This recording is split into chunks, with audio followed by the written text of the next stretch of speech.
The basement light flickered to life with the turn of the key, and my eyes slowly adjusted to the dim light. The attackers advanced forward in the light, and I screamed only to be silenced by the bit in my mouth.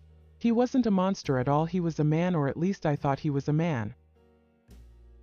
He seemed to be in his late teens or early 20s. He was wearing a black leather mask shaped like a wolf's face, roaring and angry. I could see the man's eyes behind the mask. The skin around his eyes was painted black. Its cross was completely black, and its iris was a glowing golden color. Just like the one belonging to the wolf I saw, he was dressed entirely in black, adorned with heavy military combat boots, a tight black hood with a brown skull on the back, and black jeans. He unzipped the hood and threw it on the ground. I could see the exposed skin filled with scars on his thin trunk.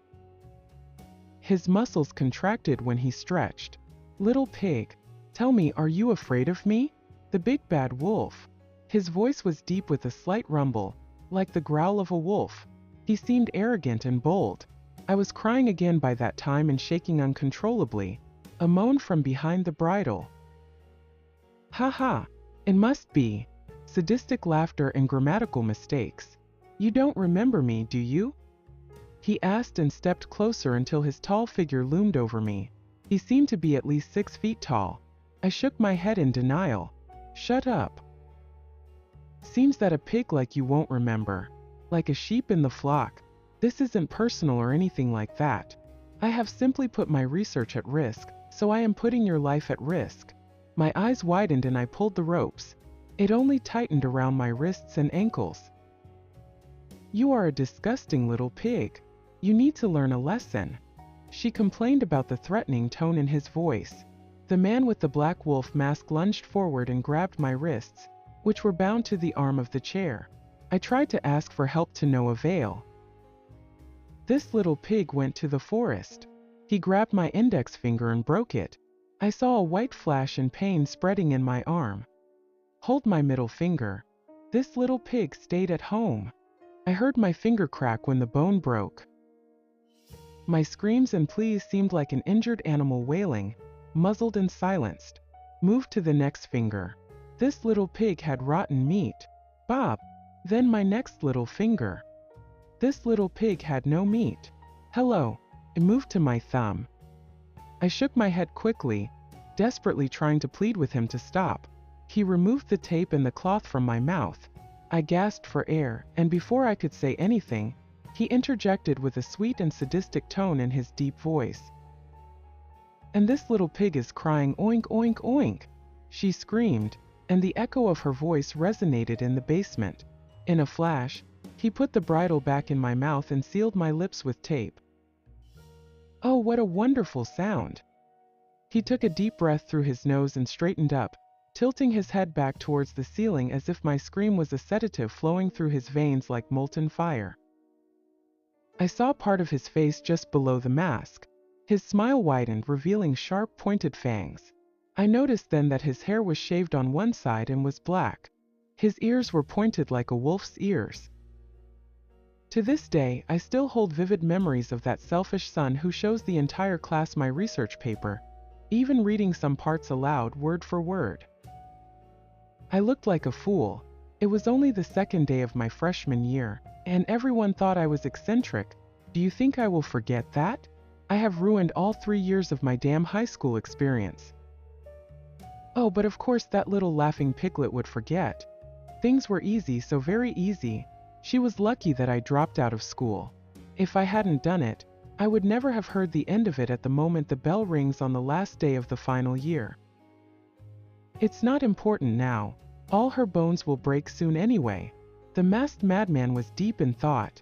I was gasping heavily, almost struggling to breathe as I felt a tape on my lips tightening every time I inhaled. He must be arrested. Will be.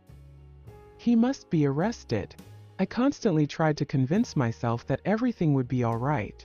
My thoughts were racing faster than the wolves chasing their next meal. My eyes began to wander around the room. I no longer knew where to look.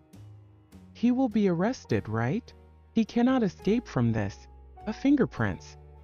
He will leave fingerprints behind. I suddenly gained some hope until I looked at the man. Oh my God! I noticed that he was wearing black military gloves. He walked towards me slowly, and I heard the sound of his combat boots approaching. He stared with his eyes, then finally closed them completely to avoid taking another look at that damned mask. Did you feel fear that quickly, little pig? The fun has just begun. I complained quietly, but my scream was muffled by the tape. There is no point in screaming anymore. No one has heard me. At this stage, no one will ever hear me. He stepped forward and stood directly in front of me. I tried to twist. I couldn't bear it. I was just looking at him. I pushed the chair down and fell onto the concrete floor. My knees were burning like hell. I felt warm tears streaming down my face when I immediately heard a strong voice, and my chair was suddenly pushed back to its original position. Oh, little pig! Oh, you damn little pig! He shouted and pulled something out of his back pocket.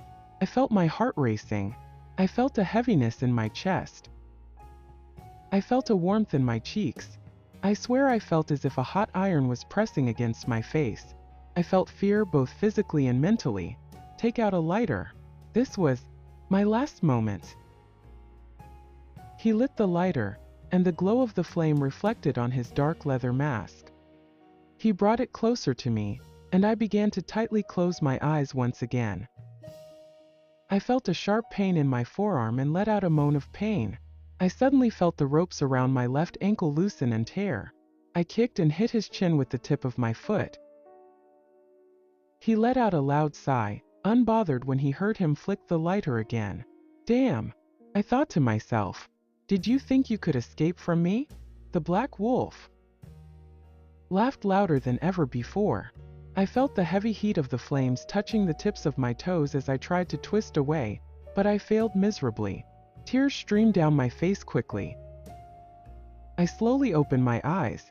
I saw him standing and taking something from the nearest shelf. He was walking back and forth. Oh my God! Is the little pig scared? Boo-hoo! He started to laugh. Little pig, let's get started. I noticed that he got a folding knife from the shelf. I didn't want to die like this.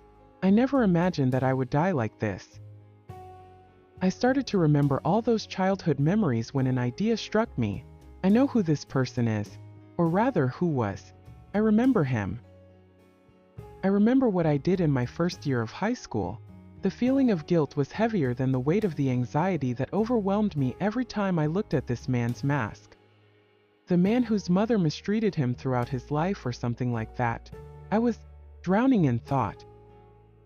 Finally, I woke up from that painful feeling. I was experiencing a wound on my arm. It felt as if the knife sliced through every piece of flesh like butter, which inevitably led to bleeding.